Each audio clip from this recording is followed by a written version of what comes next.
Hello student, સ્વાગત છે તમારું સ્ટુડન્ટ બ્રો યુટ્યુબ ચેનલની અંદર. હું છું વિશાલ સર, તમારો ફિઝિક્સ બ્રો.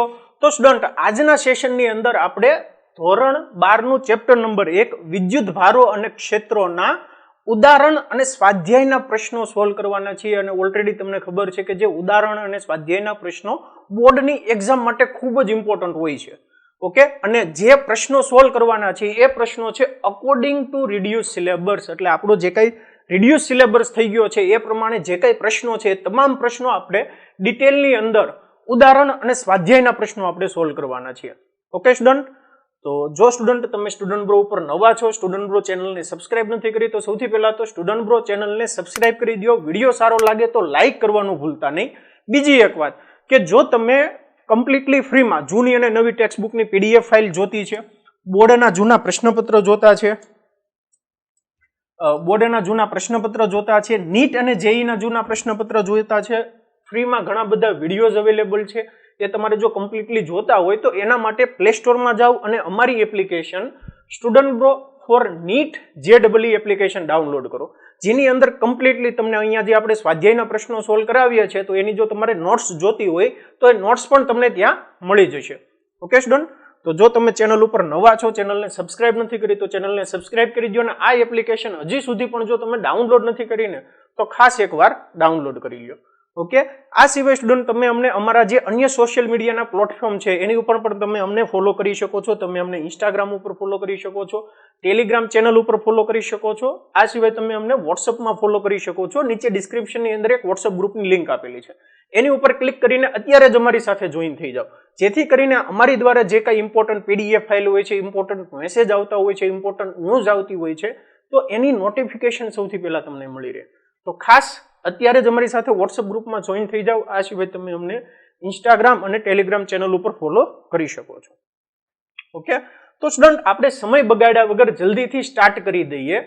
સૌથી પહેલા આપણે ઉદાહરણના પ્રશ્નો સોલ્વ કરીએ અને ત્યારબાદ સ્વાધ્યાયના પ્રશ્નો સોલ્વ કરીએ. એક બાય એક ડિટેલની અંદર ડેપ્થમાં આપણે સોલ્વ કરવાના છીએ અને સમજવાના છીએ. જે આ વિડીયો છે, આ વિડીયો તમારી બોર્ડની એક્ઝામ માટે ખૂબ જ હેલ્પફુલ થવાનો છે. યાદ રાખજો સ્ટુડન્ટ, કેમ કે બોર્ડની એક્ઝામની અંદર જે ક્વેશ્ચન્સ પૂછાતા હોય છે એ ડાયરેક્ટલી સ્વાધ્યાયના પ્રશ્નો અને ઉદાહરણના પ્રશ્નોમાંથી જ પૂછાતા હોય છે. તો ખૂબ જ અગત્યનો સેશન થવાનો છે. ઓકે, સોલ્વ કરીએ. ઉદાહરણ 1.1. તો જો પહેલો પ્રશ્ન શું છે કે ભાઈ એક પદાર્થમાંથી બીજા પદાર્થમાં દર સેકન્ડે 10⁹ ઇલેક્ટ્રોન જતા હોય તો બીજા પદાર્થ પર કુલ 1 કુલમ્બ વિદ્યુતભાર થવા માટે કેટલો સમય લાગે? ઓકે, એક પદાર્થ છે, માની લો કે અહીંયા હું કહી દઉં કે આ એક પદાર્થ છે A, આ બીજો પદાર્થ છે B. આ પદાર્થમાંથી આ પદાર્થ ઉપર ઇલેક્ટ્રોન ટ્રાન્સફર થાય છે. એક પદાર્થમાંથી બીજા પદાર્થ પર દર સેકન્ડે 10⁹ ઇલેક્ટ્રોન જતા હોય છે અને એક ઇલેક્ટ્રોન ઉપરનો વીજભાર કેટલો? 1.6 × 10⁻⁻19 કુલમ જેટલો વીજભાર છે. હવે શું થાય છે કે જો એક સેકન્ડમાં કેટલા ઇલેક્ટ્રોન જાય છે આ પદાર્થમાંથી? માની લો કે આ પદાર્થમાં જાય છે 10⁹ ઇલેક્ટ્રોન જાય છે. 10⁹ ઇલેક્ટ્રોનનો મતલબ શું છે કે એક ઇલેક્ટ્રોન ઉપર 1.6 ગુણાકાર 10⁻⁻19 કુલમ જેટલો વીજભાર હોય તો 10⁹ ઇલેક્ટ્રોન ઉપર કેટલો વીજભાર હશે? તો 10⁹ ગુણાકાર 1.6 ગુણાકાર 10⁻⁻19 ગુણાકાર 10⁹ એટલા કુલમ વીજભાર જતો હશે એક સેકન્ડની અંદર. તો એક સેકન્ડમાં હું એવું કહી શકું કે ભાઈ અહીંયા 10⁻⁻19 10⁹ એટલે કે 1.6 ગુણાકાર 10⁻10 કુલમ જેટલો વીજભાર.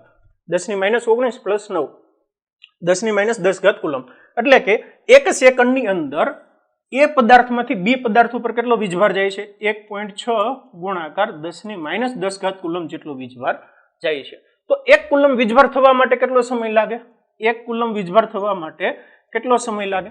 તો 1/1.6 ગુણાકાર 10⁻10.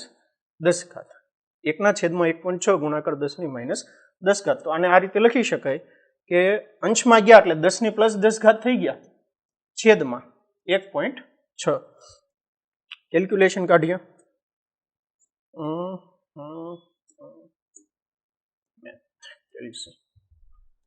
1/1.6 1/1.6 કેટલો આન્સર આવે છે? 0.625. 0.625 ગુણાકાર 10⁻10 ઇઝ ઇક્વલ ટુ એટલા સેકન્ડ આન્સર આવશે. 0.625 × 10⁻10 સેકન્ડ. એટલેથી તમે એન્ડ કરી દો તો પણ ચાલે. સેકન્ડને તમે જો વર્ષમાં કન્વર્ટ કરો તો પણ ચાલે. એટલે તમારે જો વર્ષમાં કન્વર્ટ કરવું હોય તો તમને ખબર છે કે ભાઈ 1 યર બરાબર કેટલા સેકન્ડ થાય, 1 વર્ષ બરાબર કેટલા સેકન્ડ થાય, તો 1 વર્ષ બરાબર આપણે સમજીએ તો 1 યરની અંદર 365 દિવસ હોય, 1 દિવસની અંદર 24 કલાક હોય અને 1 કલાકની અંદર 3600 સેકન્ડ હોય છે. બરાબર, એટલે કે 365 ગુણાકાર 24 ગુણાકાર 3600 કેટલા આન્સર આવે છે? 3153600 સેકન્ડ. એટલી સેકન્ડે 1 વર્ષ થાય તો એટલા સેકન્ડે કેટલા?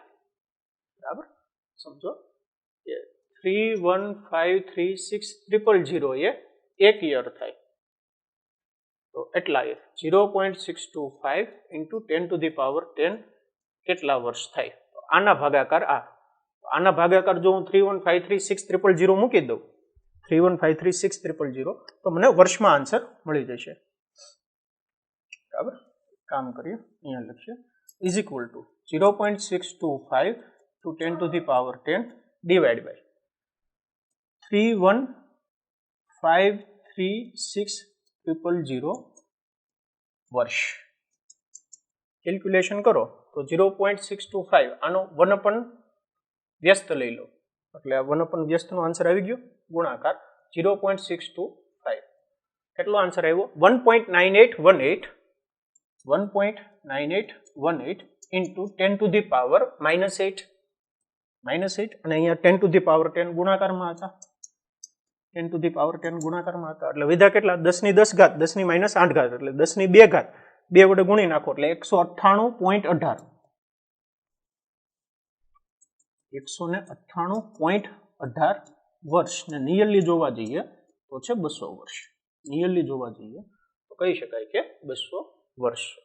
ઓકે સ્ટુડન્ટ, તો આ હતો ઉદાહરણ 1.1 નો આન્સર. ખાસ તમારે એ સમજવાનું છે કે નોર્મલ તમારે આપણે જે કેલ્ક્યુલેશન કરીએ કે ભાઈ 1 સેકન્ડમાં એટલો જાય તો એટલા સેકન્ડમાં કેટલો થાય, કે એટલા કુલમ વીજભાર થવા માટે કેટલો સમય લાગે, પણ અહીંયા ક્વેશ્ચનની અંદર એ વસ્તુ સમજવાની છે કે તમે ઇમેજિન કરો કે જે નોર્મલી આપણે કહીએ કે ભાઈ 1 કુલમ વીજભાર છે, 2 કુલમ વીજભાર છે, તો એ વીજભાર એક્ઝેક્ટલી કેટલો છે એમ કે 1 કુલમ જેટલો વીજભાર કોઈ એક પદાર્થ ઉપર 1 કુલમ જેટલો વીજભાર થવા માટે કેટલો સમય લાગે? 200 વર્ષ લાગે. અને દર સેકન્ડે 1 સેકન્ડની અંદર એ પદાર્થમાંથી બી પદાર્થ ઉપર કેટલા ઇલેક્ટ્રોન ટ્રાન્સફર થાય છે? 10⁹ ઇલેક્ટ્રોન ટ્રાન્સફર થાય છે. એટલે તમે ઇમેજિન કરી શકો કે જે વીજભારનો એકમ કુલમ છે એ કુલમ કેટલો મોટો એકમ છે. ખ્યાલ આવે છે કે અહીંયા ખાલી તમારે એ જ સમજવાનું છે કે કુલમ જે છે એ નાનો એકમ નથી, મોટો એકમ છે.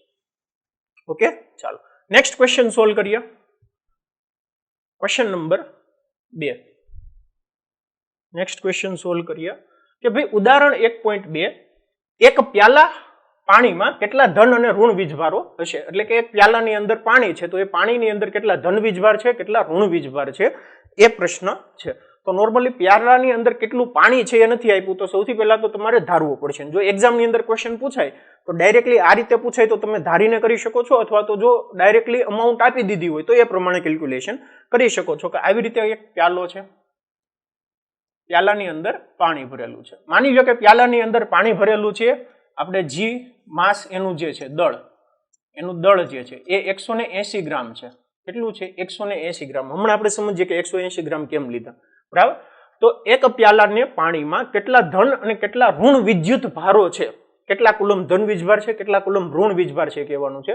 તો સૌથી પહેલા તો એ સમજવું પડશે કે ભાઈ પ્યાલાની અંદર કેટલા ઇલેક્ટ્રોન છે અને કેટલા પ્રોટોન છે. બરાબર, પ્યાલાનું જે છે આ પ્યાલાની અંદર કેટલા ઇલેક્ટ્રોન ને કેટલા પ્રોટોન એ આપણે જાણવું પડે. અને જેટલા ઇલેક્ટ્રોન હશે એટલા જ પ્રોટોન હશે, કેમ કે નેટ વીજભાર થઈ જાય છે 0. તો જેટલા ઇલેક્ટ્રોન હશે, બરાબર, કેટલા ઇલેક્ટ્રોન અને પ્રોટોન, આ બે વસ્તુ જાણવી પડે. અને એક ઇલેક્ટ્રોન ઉપરનો વીજભાર આપણને ખબર છે 1.6 × 10⁻−19 કુલમ. એક પ્રોટોન ઉપરનો વીજભાર છે 1.6 × 10⁻−19 કુલમ. તો સૌથી પહેલા તો આની અંદર કેટલા ઇલેક્ટ્રોન ને પ્રોટોન છે એ જાણવું પડે. હવે આપણને એ ખબર છે કે જો પાણીનો અણુ છે H2O, તો H2O ના એક અણુમાં કેટલા હોય છે કે ઓક્સિજનના 16, હાઇડ્રોજનના 1 એટલે કે ભાઈ 18 પ્રોટોન હોય અને 18 ઇલેક્ટ્રોન હોય છે. જો ઓક્સિજનનો એક અણુ હોય, ઓક્સિજનના એક અણુમાં કેટલા હોય છે કે ભાઈ 18 પ્રોટોન હોય, 18 ઇલેક્ટ્રોન હોય છે એક અણુમાં. તો એવું સમજો કે ભાઈ 180 ગ્રામ પાણીની અંદર H2O ના કેટલા અણુ હોય છે, બરાબર, અથવા તો 200 ગ્રામ આપ્યા હોય તો 200 લ્યો, 250 ગ્રામ આપ્યા હોય તો 250 લ્યો, જે કઈ આપ્યું છે 18 દુ 36. નોર્મલી તમે જો બીજો નિયરલ આંકડો એવું લઈ શકો કે ભાઈ માની લો પ્યાલાની અંદર 360 ગ્રામ પાણી છે, બરાબર, ટેક્સ્ટ બુક ની અંદર 250 આપ્યા છે, પણ બેટર છે કે આપણે 180 લઈએ અથવા તો 360 લઈએ, કેલ્ક્યુલેશનમાં સહેલું પડશે. એટલે કે જો H2O ના અણુમાં 18 પ્રોટોન 18 ઇલેક્ટ્રોન છે. હવે આપણે એવું જોવું છે કે ભાઈ અહીંયા જે પ્યાલો છે આ પ્યાલાની અંદર અણુ કેટલા છે, તો મને અણુની સંખ્યા મળી જાય અને એક અણુમાં 18 પ્રોટોન છે અને એક પ્રોટોન ઉપર 1.6 ગુણાકાર 10⁻19 કુલમ જેટલો વીજભાર છે. ઇઝીલી કેલ્ક્યુલેશન થઈ જશે. ઓકે, તો અહીંયા સમજીએ કે જુઓ હાઇડ્રોજન જે છે એ હાઇડ્રોજનનું દળ, બરાબર, એ કેટલું છે 18 ગ્રામ છે.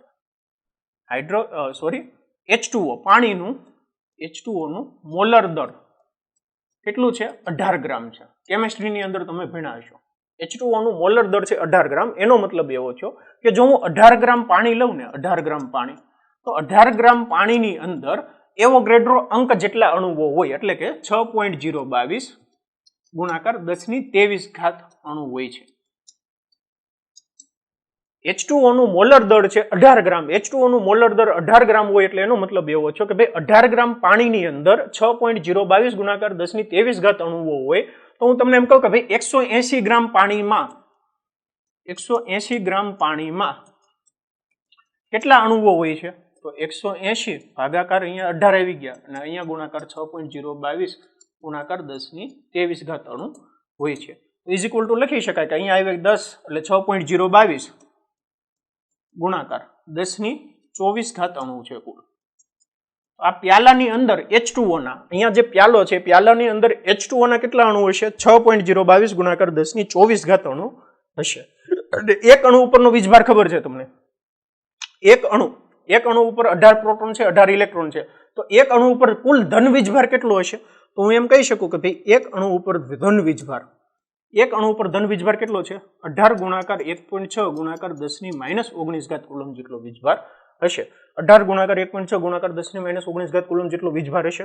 તો 6.022 ગુણાકાર 10⁻24 અણુમાં 6.022 ગુણાકાર 10⁻24 અણુમાં કેટલો વીજભાર હોય, આ બેનો ગુણાકાર કરી નાખો. ઇઝ ઇક્વલ ટુ આવશે 6.022 ગુણાકાર 10⁻24 ગુણાકાર 18 ગુણાકાર 1.6 ગુણાકાર 10⁻19 ઇઝ ઇક્વલ ટુ કેટલા છે,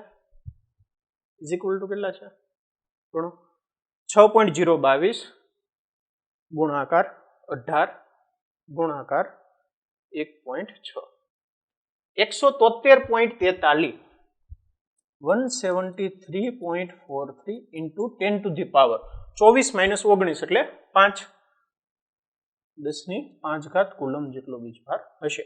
તો એનો મતલબ એવો છે કે અહીંયા જે પ્યાલો છે એ પ્યાલાની અંદર કુલ ધન વીજભાર કેટલો છે 173.43 ગુણાકાર 10⁵ કુલમ જેટલો ધન વીજભાર છે, અને જેટલો ધન વીજભાર છે એટલો જ ઋણ વીજભાર હશે 173.43 ગુણાકાર 10⁵ કુલમ જેટલો. બરાબર, આવો જ સેમ ક્વેશ્ચન તમે જાતે અત્યારે ટ્રાય કરો.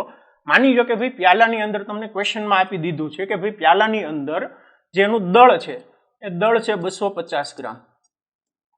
આ જાતે હોમવર્કમાં ટ્રાય કરો, હોમવર્કની અંદર ટ્રાય કરો કે દળ જો પ્યાલાની અંદર 250 ગ્રામ હોય તો આન્સર શું આવે. એટલે તમે ઇમેજિન કરી શકો કે જે એક પ્યાલો છે, એક પ્યાલાની અંદર ધન અને ઋણ વીજભારની કેટલા વીજભારો હશે.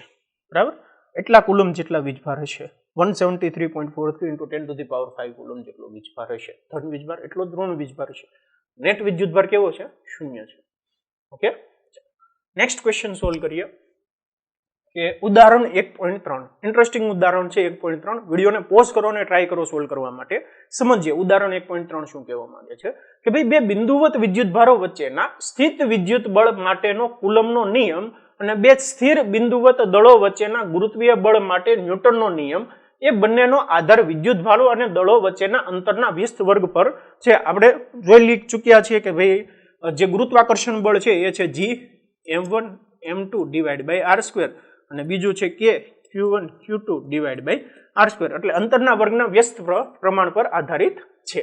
ઓકે, તો એ આપ્યું છે કે ઇલેક્ટ્રોન અને પ્રોટોન અને બીજું આપ્યું છે 2 પ્રોટોન વચ્ચે લાગતા આ બળોના માનના ગુણોત્તર પરથી તેમની પ્રબળતાની સરખામણી કરો.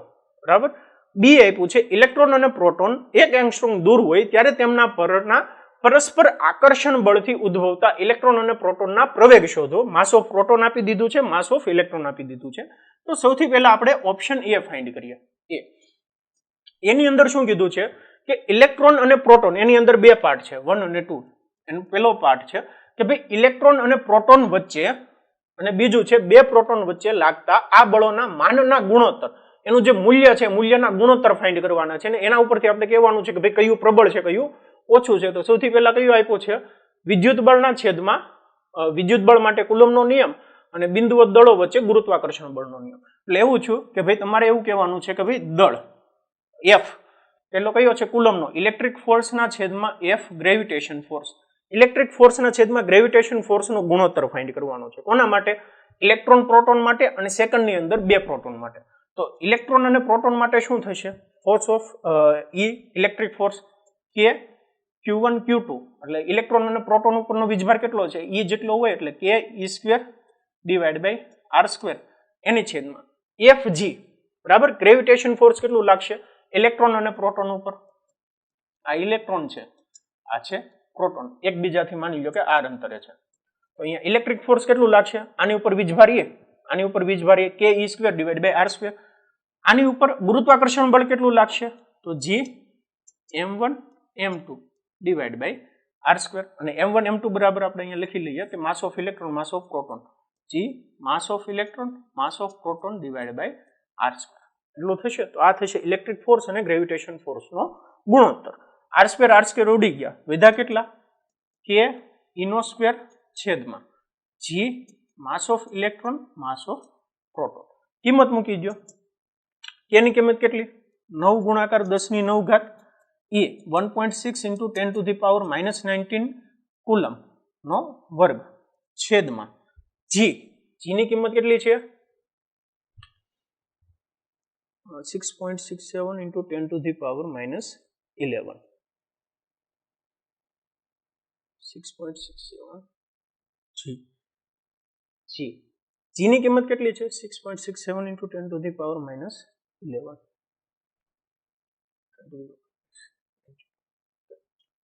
G ની કિંમત કેટલી છે?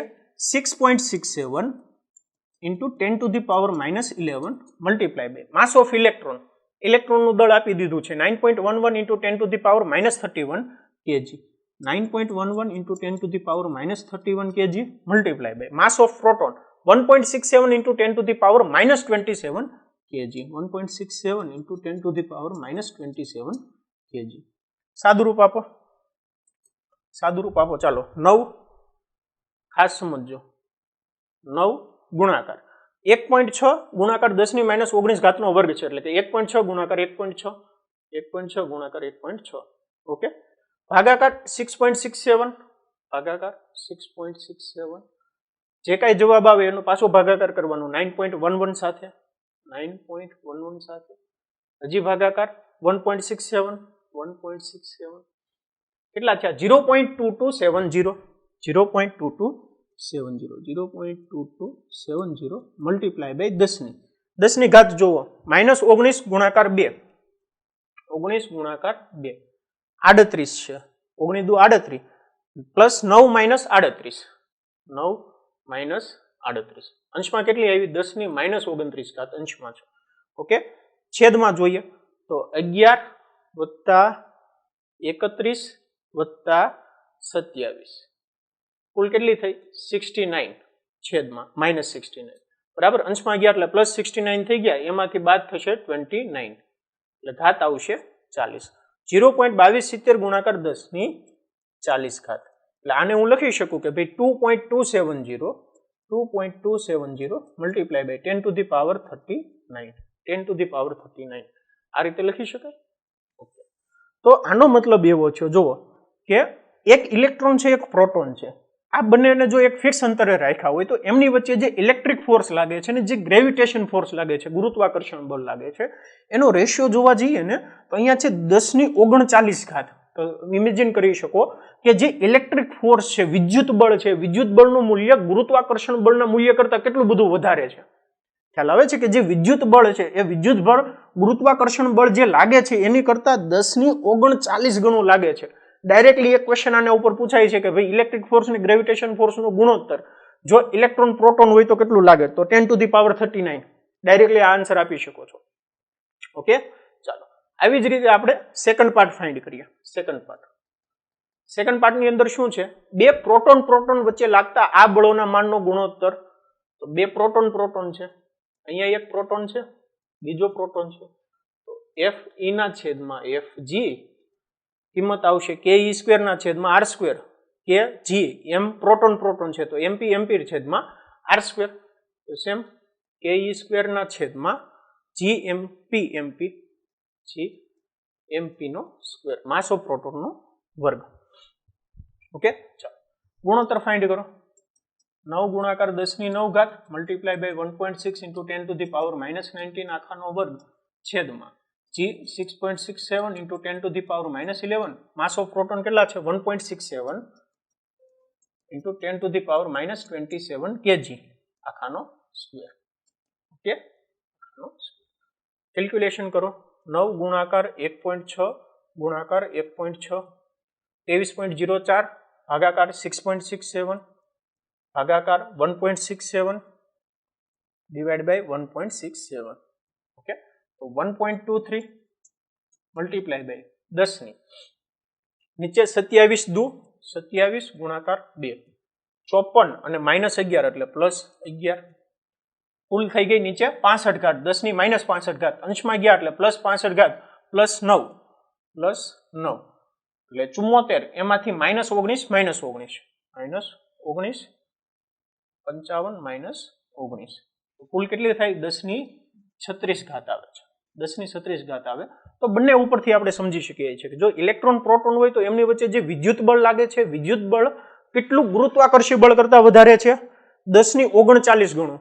બે પ્રોટોન છે તો કેટલું છે, 10⁻36 ગણું. અને હવે એક તમે થર્ડ ઓપ્શન હોમવર્કમાં ટ્રાય કરો કે જો બે ઇલેક્ટ્રોન આપ્યા હોય તો ત્યારે આ ગુણોત્તર કેટલો થાય, તો એ ગુણોત્તર હશે 10 ની અહીંયા છે 36 39, તો અહીંયા આવશે 10⁻42 ગણો. કેટલો આવે છે, 10⁻42 ગણો. 10⁻42 ગણો આવે છે ગુણોત્તર. યાદ રાખવાની ટ્રીક આવી છે કે ફર્સ્ટ કેસ જો બે પ્રોટોન છે, બીજું છે ઇલેક્ટ્રોન પ્રોટોનની જોડી છે, અને બીજું છે ઇલેક્ટ્રોનની જોડી. તો જો પ્રોટોન હશે તો આ જે ગુણોત્તર હશે 10⁻36 ગણો. 36 3 એડ કરો 10⁻39, પાછા 3 એડ કરો 10⁻42. બરાબર, તો આ રીતે ગુણોત્તર વેરી થાય છે. તમે ડાયરેક્ટલી આન્સર્સ આ રીતે MCQ ની અંદર જો પૂછાય તો આ રીતે આન્સર્સ આપી શકો છો ડાયરેક્ટલી. ખ્યાલ આવે છે?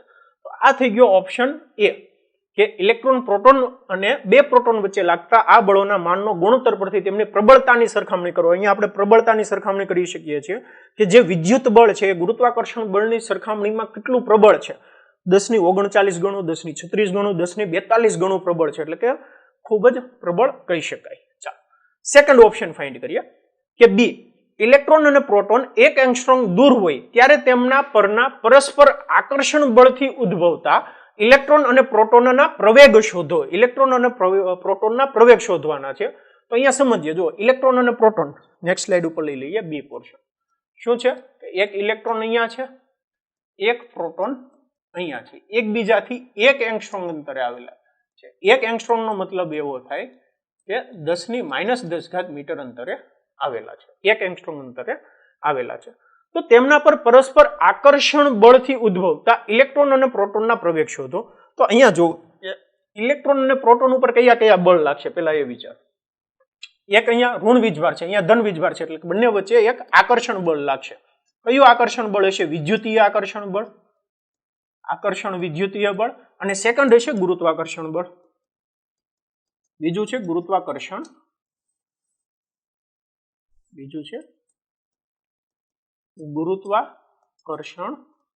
બળ. પણ આપણે ઓલરેડી જોયું કે જે ગુરુત્વાકર્ષણ બળનું મૂલ્ય જે છે એ ઇલેક્ટ્રોન અને પ્રોટોન હોય તો ઇલેક્ટ્રોન પ્રોટોન માટે ગુરુત્વાકર્ષણ બળનું મૂલ્ય કેવું છે? એકદમ નાનું છે, નિગ્લિજિબલ છે.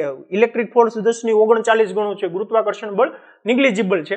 તો અહીંયા આપણે જે આકર્ષી બળ લાગે ને એની અંદર ગુરુત્વાકર્ષી બળ કન્સિડર નહીં કરીએ, એને આપણે ઇગ્નોર કરી નાખશું.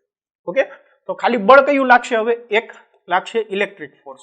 એનું કિંમત કેટલી છે? તો કે 2 ઉપર વીજભાર EE 1.6 10⁻−19 કુલમ ડિવાઇડ બાય અંતરનો વર્ગ r². તો કેટલું બળ લાગે છે ફાઇન્ડ કરી લો. 9 × 10⁹ મલ્ટીપ્લાય બાય 1.6 × 10⁻−19 કુલમ આખાનો સ્ક્વેર ડિવાઇડ બાય r નો વર્ગ એટલે કે 10⁻10 નો વર્ગ. ઓકે, આ બંને વચ્ચે કેટલું ઇલેક્ટ્રિક ફોર્સ લાગે છે એ આપણે સમજીએ.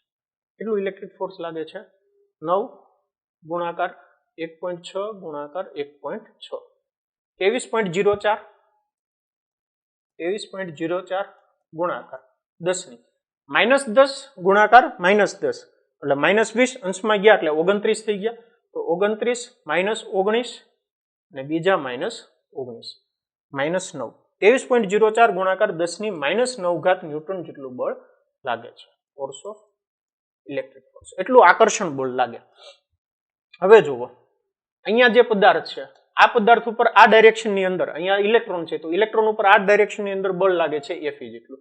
અહીંયા છે પ્રોટોન, પ્રોટોન ઉપર આ ડાયરેક્શનમાં બળ લાગે છે Fe જેટલું. તો એના કારણે શું ફાઇન્ડ કરવાનું છે કે ભાઈ બંનેના પ્રવેગ કેટલા હશે, બંનેના પ્રવેગ કેટલા હશે એ ફાઇન્ડ કરવાના છે. ઓકે, તો અહીંયા પ્રવેગ કેટલો હશે? તો force is equal to mass of electron છેદમાં એસેલરેશન ઓફ ઇલેક્ટ્રોન, ઇલેક્ટ્રોનનો પ્રવેગ, બરાબર. તો એસેલરેશન ઓફ ઇલેક્ટ્રોન કેટલો હશે? Force of E divide by mass of electron is equal to કેટલા થાય? Fe કેટલા છે? 23.04 into 10⁻⁻9 divide by mass of electron કેટલા છે? 9.11 into 10⁻31 9.11 into 10⁻31 is equal to કેટલા છે? તો જુઓ 23.04 ભાગાકાર 9.11 is equal to 2.52 multiply by 10⁻31 -9 કેટલા છે? 22. એટલો હશે પ્રવેગ મીટર પર સેકન્ડ સ્ક્વેર. એટલો હશે પ્રવેગ મીટર પર સેકન્ડ સ્ક્વેર. ઓકે, પ્રોટોનનો પ્રવેગ કેટલો હશે? પ્રોટોનનો પ્રવેગ તો એની પર બળ લાગે છે F is equal to mass of proton acceleration of proton. Acceleration of proton કેટલા થાય કે F ના છેદમાં mp. F કેટલા છે? 23.04 into 10⁻�9 divide by mass of proton કેટલા છે? 1.67 ઇન્ટુ 10⁻27 kg. 1.67 ઇન્ટુ 10⁻27 કરો calculation. 23.04 divide by 1.67 13.79 multiply by 10⁻27 -9 18 metre પર સેકન્ડ. અહીંયા પ્રવેગ અલગ છે, અહીંયા પ્રવેગ અલગ છે. સમજી શકાય છે કે જો બંને ઉપર આ જે ઇલેક્ટ્રોન છે ને પ્રોટોન છે બંને ઉપર બળ સરખું લાગે છે, બંને ઉપર બળ સરખું લાગે છે, પણ બંનેના પ્રવેગ કેવા છે? અલગ અલગ છે. કે અહીંયા છે 2.52 ગુણાકાર 10⁻23 અહીંયા છે 13.79 ઇન્ટુ 10⁻18. કેમ અલગ અલગ છે? કેમ કે બંનેના દળ અલગ અલગ છે, બંનેના દળ જે છે એ અલગ અલગ છે, એટલા માટે એના પ્રવેગ જે છે એ અલગ અલગ છે. ખ્યાલ આવે છે? આના બેઝ ઉપર MCQ વારંવાર નીટ, જેઈ અને બોર્ડની એક્ઝામમાં પૂછાતા હોય છે, ખાસ સમજો. ઓકે, તો આ હતો આપણો ઉદાહરણ 1.3. એટલું સમજાઈ ગયું સ્ટુડન્ટ? ચાલો નેક્સ્ટ આપણે સોલ્વ કરીએ. હવે આપણે નેક્સ્ટ જોઈએ ઉદાહરણ 1.4. કે જો ઉદાહરણ 1.4 ની અંદર શું આપ્યું છે કે ધાતુના વિદ્યુત ભારિત ગોળા એને નાયલોનની દોરી વડે લટકાવેલ છે.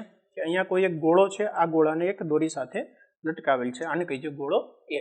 ઓકે, આકૃતિ 1.4 માં દર્શાવ્યા મુજબ અવાહક હાથા વડે પકડેલ બીજો વિદ્યુત ભારિત ગોળો B એની નજીક એવી રીતે લાવવામાં આવે છે કે જેથી તેમના કેન્દ્રો વચ્ચે અંતર 10 સેન્ટીમીટર હોય.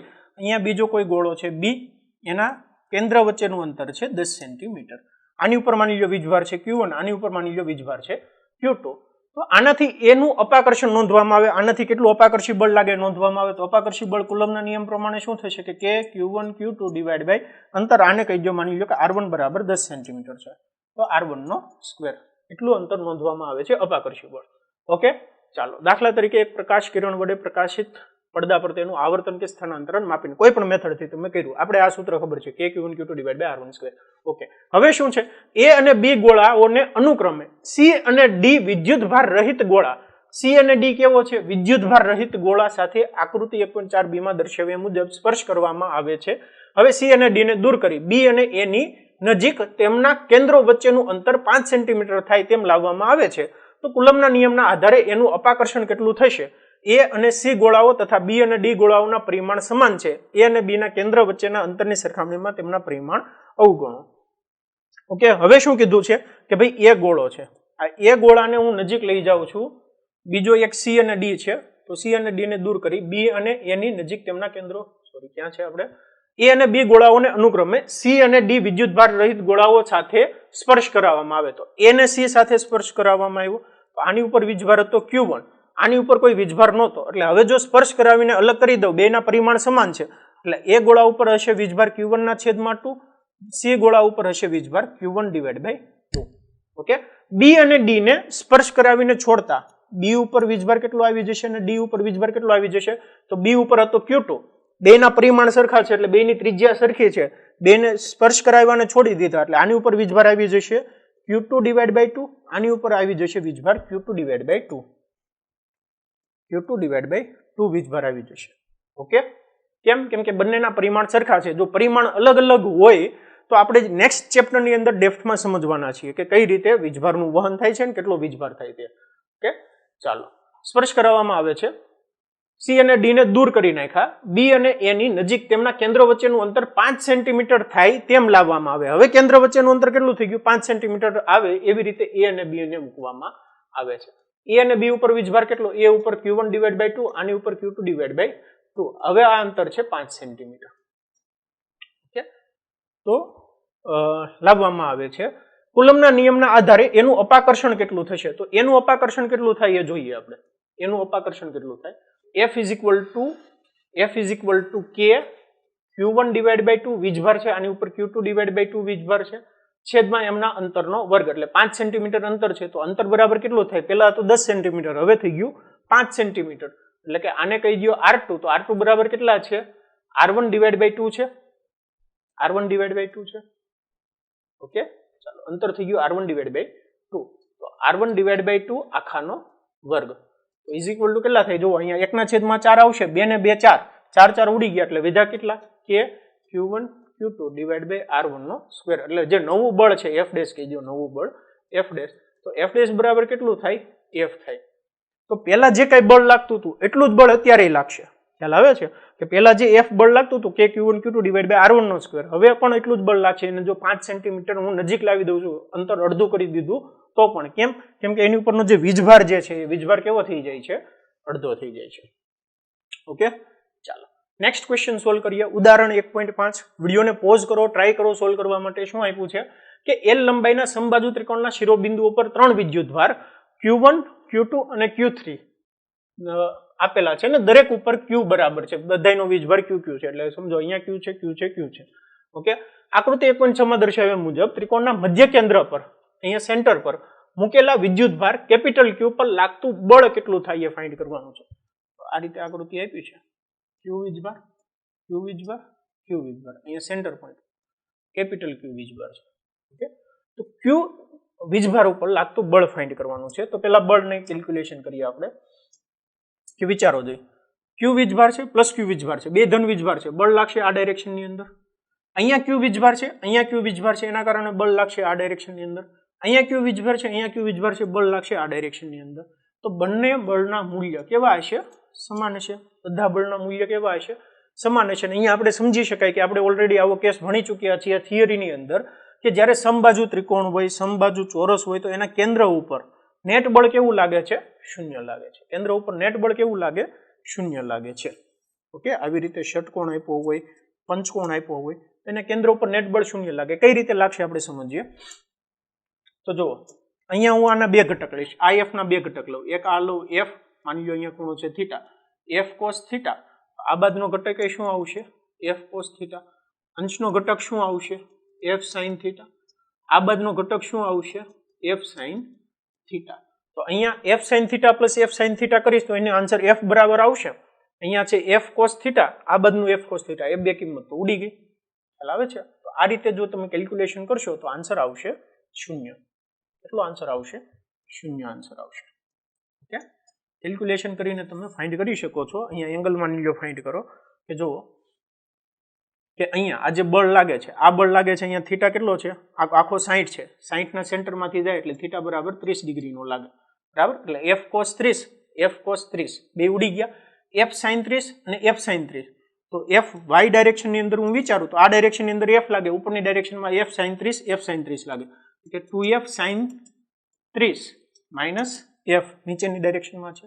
તો 2f સાઇન 30 ની કિંમત 1/2 માઇનસ એફ, બે ઉડી ગયા, વિધા કેટલા? 0. બે ઉડી ગયા, વિધા કેટલા? 0. આ કઈ રીતે લખ્યા 30? તો 30 માટે તમને ખબર છે કે અહીંયા ખૂણો છે 60 નો, એટલે આ આખો ખૂણો 60 નો થાય. એની વચ્ચે જે બળ લાગે છે એ બેને દ્વિભાજક ઉપર બળ લાગે, આ એફ. બરાબર, અહીંયા વીજભાર છે, અહીંયા ક્યુ વીજભાર છે, એના દ્વિભાજક ઉપર બળ લાગે છે. એટલે અહીંયા જે ખૂણો બનશે કેટલાનો બનશે? 30 નો ખૂણો બનશે. ઓકે, ચાલો નેક્સ્ટ જોઈએ ઉદાહરણ 1.6. ઉદાહરણ 1.6 ની અંદર શું કહે છે કે આકૃતિ 1.7 માં દર્શાવ્યા મુજબ ક્યુ અને માઇનસ ક્યુ, અહીંયા ક્યુ અને માઇનસ ક્યુ વિદ્યુત ભારોને સમબાજુ ત્રિકોણના શિરોબિંદુ ઉપર મૂકવામાં આવે છે. તો દરેક વિદ્યુત ભાર પર કેટલું બળ લાગે, દરેક વિદ્યુત ભાર ઉપર કેટલું બળ લાગે ફાઇન્ડ કરવાનું છે. આ વીજભાર ઉપર, આ વીજભાર ઉપર ને આ વીજભાર ઉપર કેટલું બળ લાગે. આ આકૃતિ કરતા આપણે આપણી આકૃતિ ડ્રો કરી લઈએ, ઇઝીલી સમજી જઈશું. ચાલો, અહીંયા છે ક્યુ વીજભાર, અહીંયા છે ક્યુ વીજભાર, અહીંયા છે માઇનસ ક્યુ વીજભાર. તો પહેલા અહીંયા જોઈએ આની ઉપર કેટલું બળ લાગે. તો ક્યુ વીજભારના કારણે અપાકર્ષી બળ આ ડાયરેક્શનમાં, માઇનસ ક્યુ વીજભારના કારણે આકર્ષી બળ લાગશે ને, આકર્ષી બળ લાગે આ ડાયરેક્શનમાં. તો નેટ બળ લાગશે આ ડાયરેક્શનમાં. આ છે મૂલ્ય એફ, આ છે મૂલ્ય એફ, અહીંયા છે ખૂણો, આ 60 હોય એટલે આ ખૂણો થઈ ગયો 120 નો ખૂણો. બરાબર, આખો ખૂણો થઈ ગયો 120. ચાલો, અહીંયા અપાકર્ષી બળ આ ડાયરેક્શનમાં, આકર્ષી બળ આ ડાયરેક્શનમાં, એટલે સેમ મૂલ્ય લાગશે આ ડાયરેક્શનમાં. અહીંયા છે એફ, આઈ છે એફ, કેમ કે કે ક્યુ સ્ક્વેર ડિવાઈડ બાય અંતર આર છે, અહીંયા અંતર આર છે, આ અંતરે આર છે, એટલે સરખા જ મૂલ્યનું લાગશે. તો અહીંયા ખૂણો થઈ જાય છે આખો ખૂણો 120.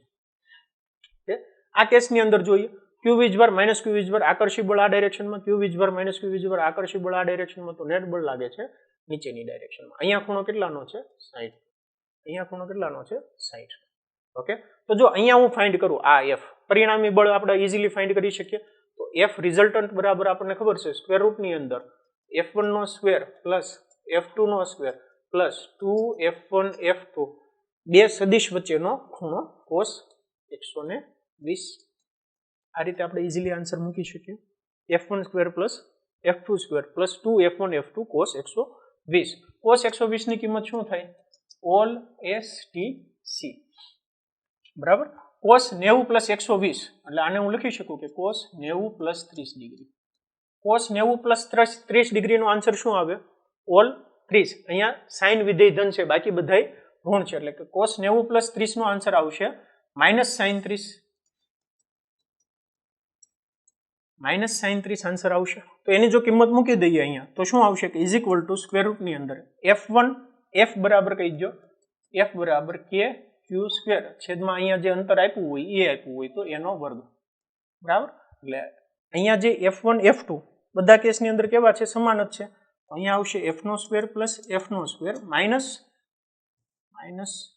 cos sin 30 એટલે કે પ્લસ 2 અહીંયા કહી દો f નો સ્ક્વેર મલ્ટીપ્લાય બાય cos 120 ની કિંમત માઇનસ sin 30 એટલે કે માઇનસ 1/2, માઇનસ 1/2. તો આ બે ઉડી ગયા. f square minus f square એટલે કેટલા થઈ ગયા? 0. આ 0 એટલે બધા કેટલા? ખાલી f સ્ક્વેર, એનું વર્ગમૂળ કરી દો તો f. બરાબર, તો f રિઝલ્ટન્ટ કેટલું લાગે છે? f જેટલું લાગે ને, જેની કિંમત છે k q square divide by a square. k q square divide by a square જેટલી કિંમત છે. ખ્યાલ આવ્યો? સેમ વસ્તુ અહીંયા ખૂણો કેટલા છે? 120 નો. અહીંયા ખૂણો છે 60 નો. તો 60 ખૂણો હોય તો અલગથી કેલ્ક્યુલેશન કરવી પડશે. 60 ખૂણો હોય તો અલગથી કેલ્ક્યુલેશન કરવી પડશે. આને કહી દો a પોઈન્ટ ઉપર. તો f a ઉપર નેટ રિઝલ્ટન્ટ કેટલું છે? સ્ક્વેર રૂટની અંદર f1 નો સ્ક્વેર પ્લસ f2 નો square plus 2f1 f2 cos 60 બરાબર કેટલા થાય? સ્ક્વેર રૂટની અંદર f square plus f square 2f square plus અહીંયા છે 2f સ્ક્વેર અને cos 60 ની કિંમત √3 ડિવાઈડ બાય 2 √3 ડિવાઈડ બાય 2 ના cos 60 ની કિંમત તો 1/2 થાય ને સોરી cos 60 sin 30 જેટલી કિંમત 1/2 બે ઉડી ગયા 2f² + f² એટલે કે સ્ક્વેર રૂટની અંદર 3f². એટલે આન્સર આવશે √3f. કેટલો આન્સર આવશે √3f. અહીંયા આ ડાયરેક્શનની અંદર f3 લાગે જે છે √3f. આ છે √3f. આ છે f. અહીંયા છે f. ઓકે, તો આ રીતે તમે ઉદાહરણ 1.6 સોલ્વ કરી શકો છો. ઓકે, ચાલો નેક્સ્ટ જોઈએ. ઉદાહરણ 1.7 વિડીયોને પોઝ કરો, ટ્રાય કરો સોલ્વ કરવા માટે. ઇન્ટરેસ્ટિંગ ક્વેશ્ચન છે કે એક ઇલેક્ટ્રોન 2 ગુણાકાર 10⁴ ન્યૂટન પર કુલમના નિયમિત વિદ્યુત ક્ષેત્રમાં 1.5 સેન્ટીમીટર જેટલા અંતરનું પતન પામે છે. બરાબર, ક્ષેત્રનું માન અચળ રાખીને તેની દિશા ઉલટાવવામાં આવે છે અને તેમાં એક પ્રોટોન તેટલા જ અંતરનું પતન પામે છે. તો દરેક કિસ્સામાં પતન પામવા માટે લાગતો સમય ગણો. ગુરુત્વની અસર હેઠળ મુક્ત પતન સાથેનો તફાવત જણાવો. કે જો ગુરુત્વ પતન થાય તો કેટલો તફાવત આવે છે, જો ગુરુત્વ પતન નથી તો કેટલો થાય એ આપણે કહેવાનું છે. પહેલા આપણે એ સમજીએ કે એક ઇલેક્ટ્રોન છે એ એક ઇલેક્ટ્રોન 2 ગુણાકાર 10⁴ ન્યૂટન પર કુલમના નિયમિત વિદ્યુત ક્ષેત્રમાં 1.5 સેન્ટીમીટર જેટલા અંતરનું પતન પામે છે. એટલે નીચેની ડાયરેક્શનમાં 1.5 સેન્ટીમીટર જેટલું અંતર કાપે છે. ઓકે, હવે જે ઇલેક્ટ્રોન છે એ ઇલેક્ટ્રોન ઉપર જો ઉપર કેટલો વીજભાર છે, ઋણ વીજભાર, નીચે વીજભાર છે ધન વીજભાર. નીચેથી ઉપરની ડાયરેક્શનમાં ઇલેક્ટ્રોન જે છે એ ઇલેક્ટ્રિક ફિલ્ડ છે આ ડાયરેક્શનમાં. બરાબર, કોઈ ધન વીજભાર મૂક્યો હોય તો સ્વાભાવિક વાત છે ઉપરની દિશામાં જ બળ લાગે. બરાબર, ધન વીજભાર મૂક્યો હોય તો ઉપરની દિશામાં જ બળ લાગે. પણ આ કેસની અંદર શું થાય છે કે આ કેસની અંદર ઇલેક્ટ્રોન છે એટલે કે જે ડાયરેક્શનની અંદર વિદ્યુત ક્ષેત્ર છે એની વિરુદ્ધ દિશામાં એની ઉપર બળ લાગે છે f = QE જેટલું બળ નીચેની ડાયરેક્શનમાં લાગે છે અને એના કારણે m × a પ્રવેગથી ગતિ કરશે. તો પ્રવેગ a કેટલો હશે? પ્રવેગ a હશે QE / m. કઈ ડાયરેક્શનમાં પ્રવેગ હશે? નીચેની દિશામાં પ્રવેગ હશે. ઓકે, પ્રવેગ હશે QE / m નીચેની ડાયરેક્શન. હવે શું કરવામાં આવે છે કે ક્ષેત્રનું માન અચળ રાખી તેની દિશા વિદ્યુત ક્ષેત્રની દિશા ઉલટાઈ દીધી. વિદ્યુત ક્ષેત્ર લઈ લીધું નીચેની ડાયરેક્શન અને આ કેસની અંદર કોને લઈ લીધો? પ્રોટોનને લઈ લીધો. બરાબર, કે જેની ઉપર ધન વીજભાર છે 1.6 × 10⁻⁻19 કુલમ પણ છે. કયો? પ્રોટોન. અહીંયા છે ઇલેક્ટ્રોન. તેટલા જ અંતર રાખ્યું 1.6 રાખવામાં આવે તો દરેક કિસ્સામાં પતન પામવા માટે લાગતો સમય ગણો. આ કેસની અંદર પતન પામવા માટે લાગતો સમય કોને કહેવાય? તો અહીંયા ઇનિશિયલી વેગ કેવો? u0. તમારે t ફાઇન્ડ કરવાનું છે કે કેટલા સમયની અંદર 1.5 સેન્ટીમીટર જેટલું અંતર કપાય. તો આપણે કયું સૂત્ર લગાડીશું કે s = ut + ½ at². એટલે તમને ટાઈમ મળી જશે. બરાબર, પ્રવેગ છે u, પ્રારંભિક વેગ 0, મુક્ત પતન કરાવવાનું છે. મુક્ત પતન કરાવવાનું છે. ક્યાં છે? ઇનિશિયલી વેગ કંઈ નથી આપ્યો. બરાબર, એને જ કહેવાય મુક્ત પતન. બરાબર, તો ઇનિશિયલી છે 0. તો t બરાબર શું થશે? t બરાબર થશે 2s / a સ્ક્વેર રૂટની અંદર. સ્ક્વેર રૂટની અંદર 2 × s / a અને a બરાબર છે QE / m. તો ફર્સ્ટ કેસની અંદર ટાઈમ ફાઇન્ડ કરીએ. ટાઈમ કોના માટે છે? ઇલેક્ટ્રોન માટે. તો ટાઈમ ઇલેક્ટ્રોન માટે શું થશે? સ્ક્વેર રૂટની અંદર 2s / એસેલરેશન ઓફ ઇલેક્ટ્રોન. તો q ઇલેક્ટ્રોન ઉપરનો વીજભાર, e વિદ્યુત ક્ષેત્ર છેદમાં માસ ઓફ ઇલેક્ટ્રોન એટલે અંશમાં વહી જશે માસ ઓફ ઇલેક્ટ્રોન. બરાબર, s આ s છે 25 નો થાય.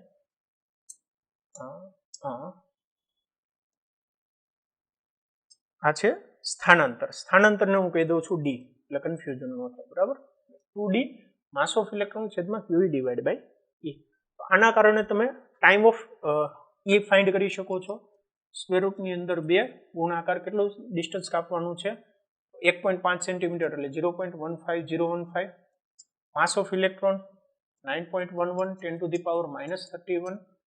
વીજભાર 1.6 × 10⁻19. Electric field 2 × 10⁴. જે કઈ આન્સર આવે તે મૂકી દો. ઓકે, ચાલો. એવી જ રીતે પ્રોટોન માટે ટાઈમ ફાઇન્ડ કરી શકો છો. સ્ક્વેર રૂટની અંદર 2d me / QE.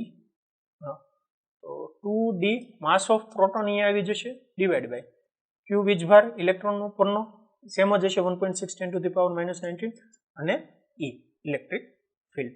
બરાબર, તો અહીંયા કિંમત મૂકી દો.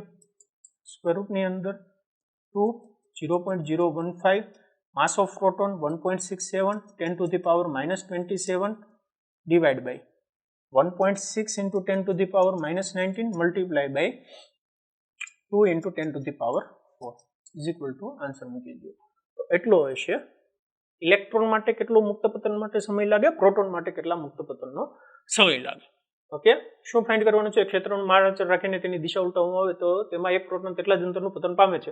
તો દરેક કિસ્સામાં પતન પામવા માટે લાગતો સમય ગણો. આ ઇલેક્ટ્રોન માટે સમય છે, આ પ્રોટોન માટે સમય છે. ઓકે, બીજું શું છે કે ભાઈ ગુરુત્વની અસર હેઠળ મુક્ત પતન સાથેનો તફાવત જણાવો. કે જો ઇલેક્ટ્રોન જે છે એ ઇલેક્ટ્રોન ગુરુત્વાકર્ષણ બળની અસર હેઠળ જો મુક્ત પતન પામતો હોય તો ત્યારે ગ્રેવિટેશન શું લઈ લેવાનું, એ પ્રવેગ શું લઈ લેવાનો, g 9.81. એટલે આ થઈ ગયો સેકન્ડ કેસ ગુરુત્વ પતન માટે. ગુરુત્વ પતન માટે ટાઈમ ઓફ ઇલેક્ટ્રોન શું હશે? T' કહી દઉં, સ્ક્વેર રૂટની અંદર 2s ડિવાઈડ બાય a, એની જગ્યાએ શું આવી જશે? ગુરુત્વાકર્ષણ g, ગુરુત્વાકર્ષણ g આવી જશે. બરાબર, એટલા પ્રવેગથી ગતિ કરે એટલે કે 2 multiply by 0.015 divide by g 9.81.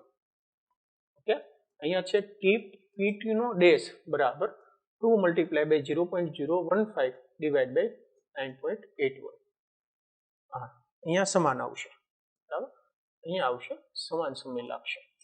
આ કેસની અંદર સમાન સમય નહીં લાગે કેમ કે બંનેના જે પ્રવેગ છે બંનેમાં પ્રવેગ કેવા છે?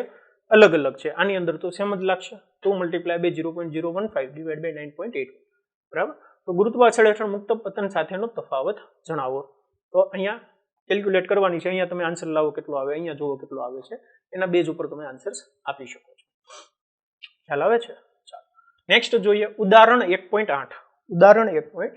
વિડીયોને પોઝ કરો, ટ્રાય કરો સોલ્વ કરવા માટે.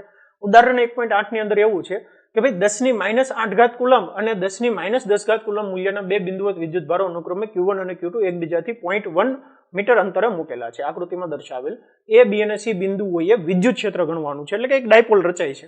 ઇનશોર્ટ જોવા જઈએ તો શું રચાય છે? એક ડાયપોલ રચાય છે. તો એ પોઈન્ટ ઉપર તમારે કહેવાનું છે વિદ્યુત ક્ષેત્ર કેટલું છે. આકૃતિ આપણે નોર્મલ Q1 Q2, Q1 બરાબર છે 10⁻8 કુલમ, Q2 બરાબર છે -10⁻8 કુલમ. તો સેન્ટર પોઈન્ટ ઉપર પહેલા તો એ પોઈન્ટ છે સેન્ટરમાં. આ પોઈન્ટ ઉપર વિદ્યુત ક્ષેત્ર કઈ ડાયરેક્શનમાં હશે? ધન વીજભારના કારણે આ ડાયરેક્શનમાં, ઋણ વીજભારના કારણે આ ડાયરેક્શનમાં. ધન વીજભારના કારણે આ ડાયરેક્શનમાં, ઋણ વીજભારના કારણે આ ડાયરેક્શનમાં. એટલે વિદ્યુત ક્ષેત્ર કેટલું હશે? એ પોઈન્ટ આગળ, એ પોઈન્ટ આગળ હશે કે વીજભાર Q1 ડિવાઈડ બાય અંતર, આને કહી દો R1 અથવા તો એ કહી દો, આખું અંતર છે 2a, આખું અંતર છે 2a અને 2a બરાબર કેટલા આપ્યા છે? 0.1 metre. 2a is equal two છે 0.1 મીટર એટલે a બરાબર છે 0.05 મીટર. બરાબર, કે Q1 a સ્ક્વેર પ્લસ કે Q2 a સ્ક્વેર. d ની કિંમત કેવી છે? સમાન છે એટલે કે 2kq divide by a square 2 multiply by 9 into 10 to the power 9. વીજભાર કેટલો છે? 10 to the power -8 divide by a નો વર્ગ એટલે 0.05 નો વર્ગ. કિંમત મૂકો, આન્સર લાવી દો. એટલો હશે વીજભાર ન્યૂટન પર કુલમ જેટલો હશે વિદ્યુત ક્ષેત્ર. ઓકે, ચાલો બી અને સી બિંદુએ ફાઇન્ડ કરવાના છે. તો જો બી પોઈન્ટ ઉપર વિચારો, બી પોઈન્ટ ઉપર સેકન્ડ, આ થઈ ગયો ફર્સ્ટ કેસ. સેકન્ડ કેસ છે બી પોઈન્ટ ઉપર. તો બી પોઈન્ટ ઉપર ક્ષેત્ર કેટલું હશે? તો બી પોઈન્ટ ઉપર ધન વીજભારના કારણે અહીંયા છે Q1, અહીંયા છે -Q2 એટલે -Q કહી દો, Q -Q એટલે Q છે, અહીંયા છે -Q, અહીંયા આપ્યું છે B. તો આ ધન વીજભારના કારણે વિદ્યુત ક્ષેત્ર કઈ દિશામાં હશે? આ દિશામાં. ઋણ વીજભારના કારણે વિદ્યુત ક્ષેત્ર આ દિશામાં. તો મારે શું કરવું પડશે? બાદબાકી કરવી પડશે. તો જો હું EB ફાઇન્ડ કરું, B પોઈન્ટ આગળ EB ફાઇન્ડ કરું તો કેટલું આવશે? અહીંયા KQ ડિવાઈડ બાય આ અંતર કેટલું છે? 0.05 નો સ્ક્વેર માઇનસ ઋણ વીજભારના કારણે આ ડાયરેક્શન ની અંદર કેટલું હશે? KQ ડિવાઈડ બાય અંતર કેટલું છે? 0.05 પ્લસ 0.05 પ્લસ 0.05 એટલે કેટલા થયા? 0.15 આખાનો વર્ગ. બરાબર, કેલ્ક્યુલેશન કરીને તમે આન્સર્સ મૂકી શકો છો. ઇઝ ઇક્વલ ટુ આન્સર્સ મૂકી દો. k ની કિંમત મૂકો 9 × 10 to the power 9 × 10 to the power 8 easily answers મળી જશે. ઓકે, ચાલો એવી જ રીતે સી પોઈન્ટ ઉપર વિચારીએ તો સી પોઈન્ટ ક્યાં છે? અહીંયા રહ્યો. તો ધન વીજભારના કારણે વિદ્યુત ક્ષેત્ર કઈ દિશામાં? ક્યુ અહીંયા છે, માઇનસ ક્યુ વીજભાર અહીંયા છે સેન્ટર ઉપર સી પોઈન્ટ. અંતર કેટલું આપ્યું છે? આ અંતર આપ્યું છે 0.1, આ અંતર આપ્યું છે 0.1. તો વિચારીએ, જો ધન વીજભારના કારણે વિદ્યુત ક્ષેત્ર આ દિશામાં, ઋણ વીજભારના કારણે વિદ્યુત ક્ષેત્ર આ ડાયરેક્શનમાં, નેટ વિદ્યુત ક્ષેત્ર આ ડાયરેક્શન. બરાબર? ધન વીજભારના કારણે વિદ્યુત ક્ષેત્ર આ ડાયરેક્શનમાં, ઋણ વીજભારના કારણે આ ડાયરેક્શનમાં, નેટ વિદ્યુત ક્ષેત્ર આ ડાયરેક્શન. તો અહીંયા વિદ્યુત ક્ષેત્ર તમને મળી જશે ઈ. આ અંતર સમાન છે, આ અંતર સમાન છે, એટલે કે વિદ્યુત ક્ષેત્ર કેવું હશે? સમાન હશે બંને આગળ. તો ઈ કેટલું હશે? ઈ હશે kq ડિવાઈડ બાય અંતરનો વર્ગ 0.1 નો સ્ક્વેર, 0.1 નો સ્ક્વેર પ્લસ ના ઈ, બરાબર? kq ડિવાઈડ બાય 0.1 નો સ્ક્વેર. હવે વિચારો કે જો આ માપ છે 0.1, આ માપ છે 0.1, આ માપ છે 0.1, એટલે એક ત્રિકોણ બને છે. જો આ ત્રિકોણ બનતો હોય એટલે એનો મતલબ એવો છો કે આ રીતે સમબાજુ ત્રિકોણ બને છે. અહીંયા ખૂણો છે 60 નો, એક બળ લાગે છે આ ડાયરેક્શનમાં, બીજું બળ લાગે છે આ ડાયરેક્શનમાં, એટલે આખા ખૂણાનું માપ કેટલું થઈ ગયું? 120 થઈ ગયું. તો આખા ખૂણાનું માપ 120 હોય એટલે અહીંયા હશે 60 નું, આ હશે 60. ખ્યાલ આવે છે? એના સેન્ટર ઉપર હશે નેટ વિદ્યુત ક્ષેત્ર ઈ. તો ઈ અને ઈ નું તમે નેટ ઇઝીલી વિદ્યુત ક્ષેત્ર ફાઇન્ડ કરી શકો છો. વચ્ચે ખૂણો છે 120 નો, બરાબર? kq divide by r square, 9 × 10 to the power 9, વીજભાર છે 10 to the power -8 divide by 0.1 નો સ્ક્વેર, એટલે 1/10, 1/10, 1/10, 1/10, બરાબર? અહીંયા જો વિદ્યુત ક્ષેત્રમાં ગણો તો 10⁹ - 10⁸ એટલે 10, 1, 2, 3, 9 ગુણાકાર 10⁵ એટલે કે 9000 ન્યૂટન પર કુલમ વિદ્યુત ક્ષેત્ર હોય છે. તો હવે ઈ નેટ કેટલું હોય છે? સ્ક્વેર રૂટની અંદર e1 square plus e2 square plus 2e1 e2 cos 120. cos 120 ની કિંમત થાય sin30 જેટલી, -sin30 જેટલી, -sin30 ની કિંમત 1/2 એટલે ઈ ઉડી ગયા, વધે છે ખાલી ઈ જેટલું વધે. કેટલું હશે? 9000 ન્યૂટન પર કુલમ જેટલું. આગળ આવી કેલ્ક્યુલેશન હમણાં આપણે કરી ચૂક્યા છીએ. ઓકે, અથવા તો આ કેલ્ક્યુલેશન કરો એટલે તમારો આન્સર આવી જશે.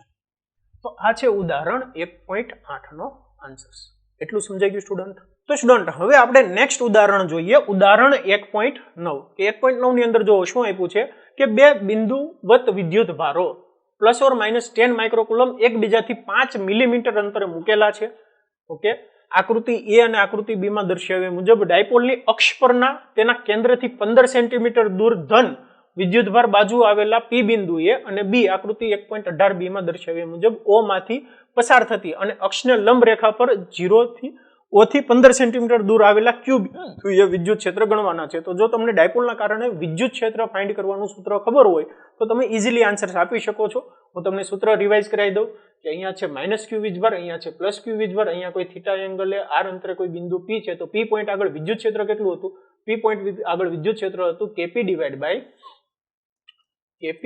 બાય r ક્યુબ સ્ક્વેર રૂટની અંદર 3 cos સ્ક્વેર થીટા +1. આ સૂત્ર હતું kp divide by r cube square રૂટની અંદર 3 cos સ્ક્વેર થીટા +1. હવે જો થીટા બરાબર 0 લઈ લઈએ, થીટા બરાબર 0 લઈ લીધું તો એનો મતલબ એવો છે કે જે બિંદુ છે એ બિંદુ છે ડાયપોલની અક્ષ ઉપરનો બિંદુ. cos 0 ની કિંમત છે 1, 3 + 1 એટલે 4 અને વર્ગમૂળમાં 4 એટલે 2. તો આ પોઈન્ટ આગળ જો આપણે p બિંદુ આગળ વિદ્યુત ક્ષેત્ર ફાઇન્ડ કરતા હોઈએ તો ઈ p બરાબર શું થશે કે 2kp divide by r cube, 2kp divide by r cube, 2 9 × 10 to the power 9 multiply by dipole moment p. p is equal to શું થાય? 2a × q. તો બે ડાયપોલ વચ્ચેનું અંતર કેટલું છે? 5 મિલીમીટર. એટલે 5 ગુણાકાર 10⁻³ મલ્ટીપ્લાય બાય વીજભાર કેટલો છે? 10 માઇક્રોકુલમ એટલે કે 10⁻6 છેદમાં અંતરનો 3 અંતર કેટલું છે? કેન્દ્રથી અંતર p પોઈન્ટ માટે કેન્દ્રથી અંતર p બિંદુએ 15 સેન્ટીમીટર છે એ, એટલે 15 એટલે 0.15, 0.15 ની 3. જે કઈ આન્સર આવે તે મૂકી દો, 0.15 ની 3. ઓકે, ચાલો ક્યુ પોઈન્ટ આગળ ફાઇન્ડ કરીએ. તો ક્યુ પોઈન્ટ આગળ કેટલું હોય છે? તો ક્યુ પોઈન્ટ ક્યાં છે? ક્યુ પોઈન્ટ છે ઓ માંથી પસાર થતી અને અક્ષના લંબ રેખા પર 0 થી O થી 15 સેન્ટીમીટર દૂર, O થી 15 સેન્ટીમીટર દૂર, બે બાજુ અંતર સમાન છે એટલે અહીંયા આપણે કેટલું થઈ જાય છે? KP divide by R cube. KP divide by R cube. અહીંયા જો આપણે થીટા બરાબર 90 ડિગ્રી મૂકી દઈએ, થીટા બરાબર 90 ડિગ્રી મૂકી દઈએ એટલે cos 90 ની કિંમત 0, 0 પ્લસ 1, 1 એટલે વર્ગમૂળની અંદર 1 નો કિંમત 1 આવશે. KP divide by R cube. KP divide by R cube એટલે જે કાંઈ અહીંયા આન્સર આવે એને EP ડિવાઇડ બાય 2 કરી દો. EP ડિવાઇડ બાય 2 કરી દો એટલે તમને EQ મળી જશે. જે કાંઈ આન્સર આવે એના ભાગાકાર 2 એટલા ન્યૂટન પર કુલમ જેટલું વિદ્યુત ક્ષેત્ર હશે. ઈઝી છે બરાબર. સૂત્ર ખાલી તમને ખબર હોવી જોઈએ. સૂત્રના બેઝ ઉપર તમે ઇઝીલી આન્સર્સ આપી શકો છો. અહીંયા તમે જાતે કેલ્ક્યુલેશન કરીને આન્સર્સ મૂકી દો. ઓકે, ચાલો નેક્સ્ટ જોઈએ.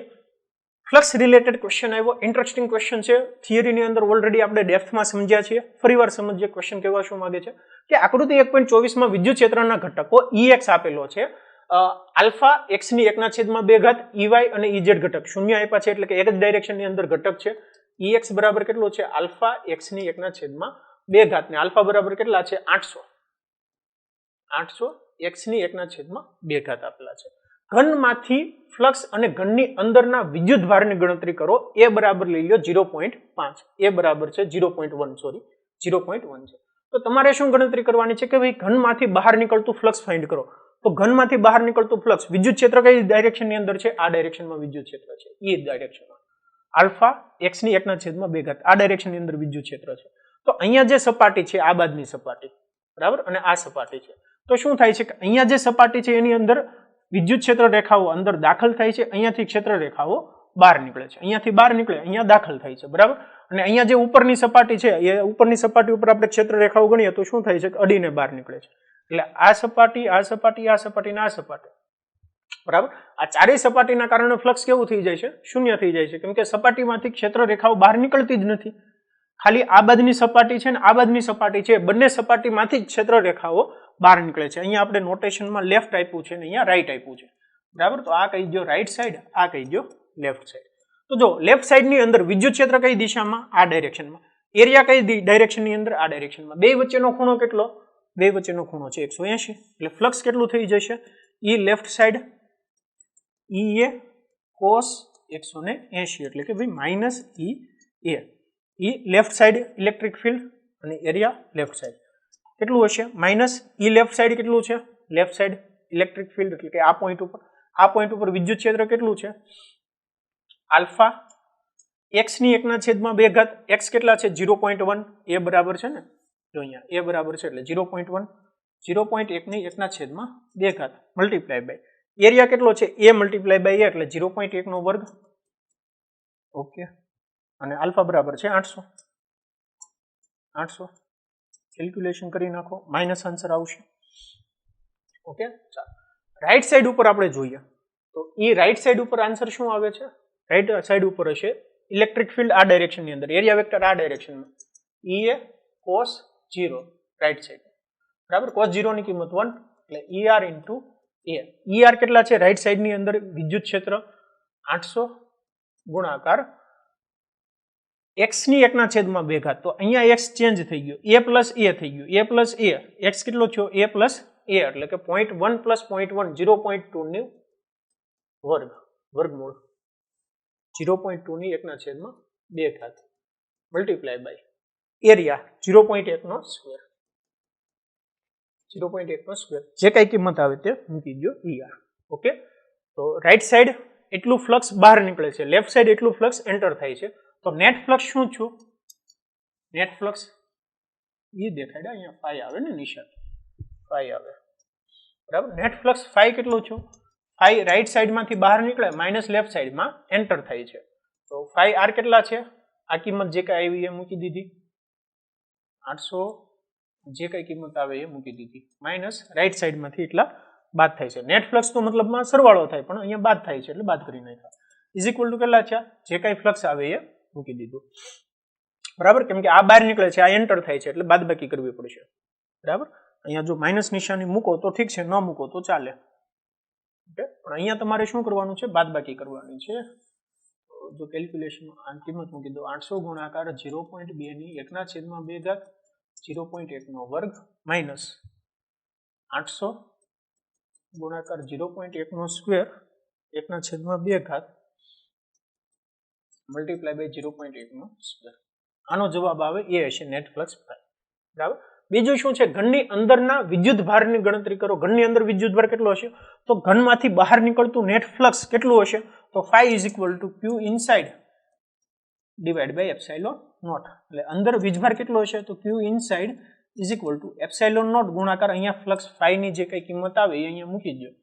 આનો આન્સર થશે ઇનસાઇડ એટલા કુલમ વીજભાર હશે. ઇનસાઇડ એટલા કુલમ વીજભાર હશે. ખાસ ક્વેશ્ચન સમજવો જરૂરી છે. ઓકે, ચાલો. તો સ્ટુડન્ટ હવે આપણે નેક્સ્ટ ક્વેશ્ચન જોઈએ કે એક વિદ્યુત ક્ષેત્ર ધન x માટે ધન x દિશામાં અને સમાન છે, તેમજ ઋણ x માટે તેટલા જ મૂલ્યનું સમાન અને ઋણ x દિશામાં છે.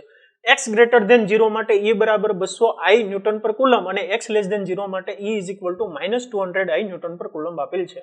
ઓકે, 20 સેન્ટીમીટર લંબાઈ અને 5 સેન્ટીમીટર ત્રિજ્યાના નળાકારનું કેન્દ્ર ઉગમ બિંદુ પર અને અક્ષ x દિશામાં છે, જેથી એક સપાટી પર x બરાબર 10 સેન્ટીમીટર અને બીજી સપાટીએ x is equal two -10 centimetre આગળ છે. તો દરેક સપાટ બાજુઓમાંથી બહાર આવતું કુલ ફ્લક્સ કેટલું થાય, નળાકારની વક્ર બાજુમાંથી ફ્લક્સ કેટલું થાય, નળાકારમાંથી બહાર આવતું કુલ ફ્લક્સ કેટલું થાય ને નળાકારની અંદર કુલ વિદ્યુતભાર કેટલો છે કહેવાનું છે. તો જો અહીં આકૃતિના ખાસ ધ્યાન દઈને સમજો. આકૃતિની અંદર શું આપ્યું છે કે આ આપણી x અક્ષ છે, આ છે y અક્ષ.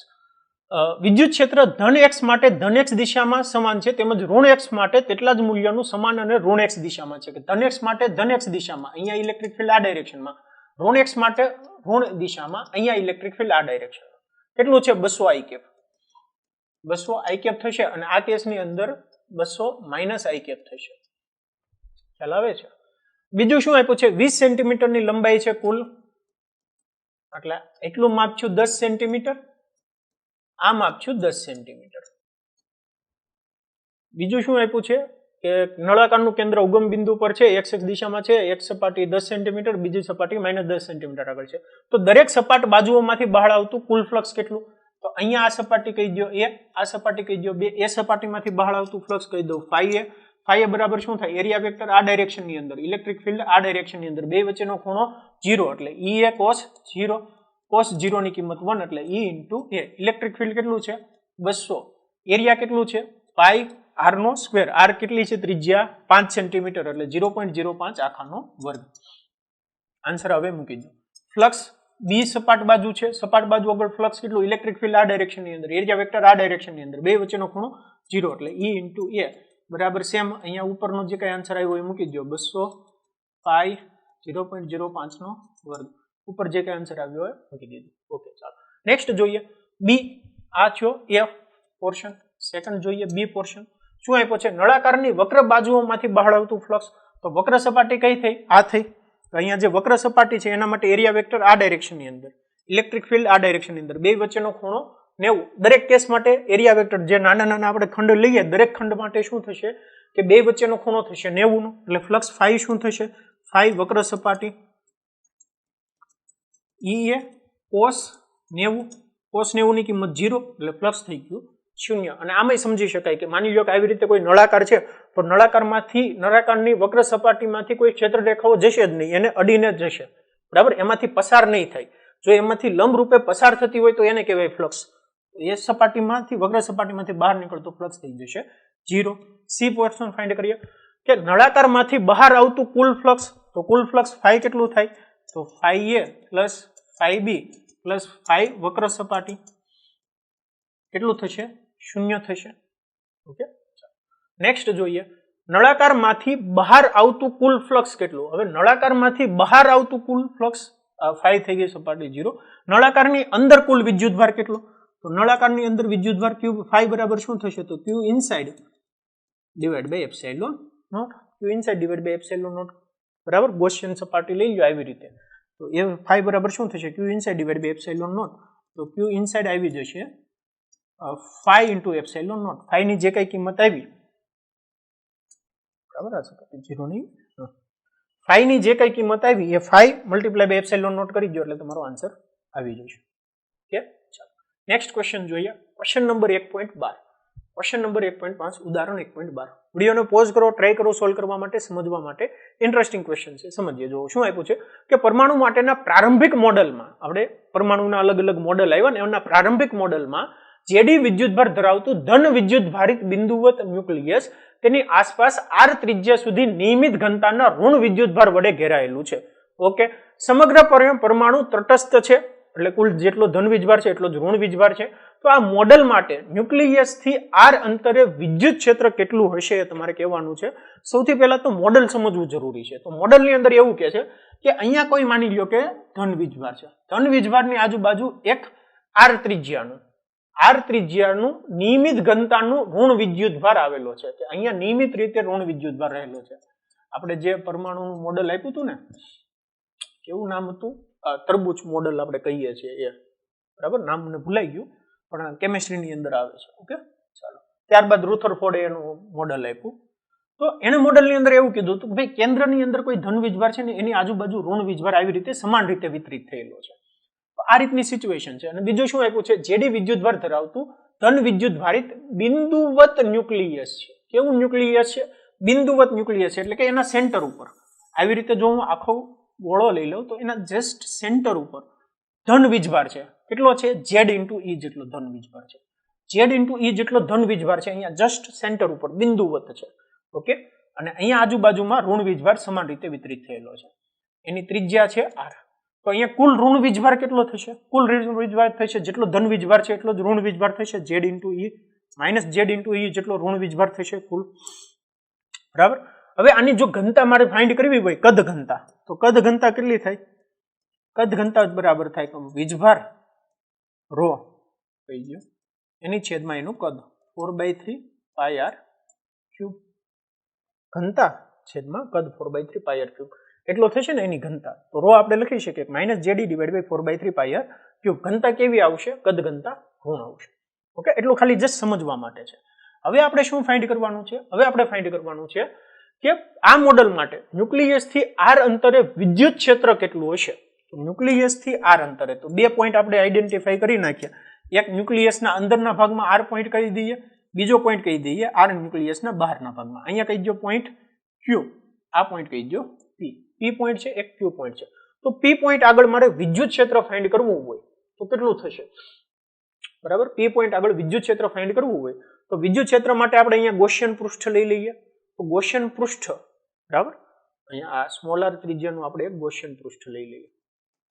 તો આ ગૌસિયન પૃષ્ઠ છે, એક ગૌસિયન પૃષ્ઠ સાથે સંકળાયેલ ફ્લક્સ ફાઇન્ડ કરી લીધું અને એ ફ્લક્સને ઇક્વેટ કરી દીધું q inside divide by epsilon naught r, એટલે આપણો આન્સર મળી જશે. તો અહીંયા ફ્લક્સ phi શું આવશે? phi આવશે electric field E into area. Area કેટલો છે? 4 pi small r square is equal two જે આપણે ઓલરેડી ગૌસિયન પૃષ્ઠ માટે એપ્લાય કરીને આવ્યા છે. તો E બરાબર 4 pi r સ્ક્વેર. અહીંયા જે આ એરિયા છે, એરિયામાંથી બહાર નીકળતું ફ્લક્સ, અહીંયા ઇલેક્ટ્રિક ફિલ્ડ છે E, બરાબર, E into 4 pi r square બરાબર શું થશે? q inside divide by epsilon naught. q inside divide by epsilon naught. હવે પ્રશ્ન થાય q ઇનસાઇડ કેટલો થાય?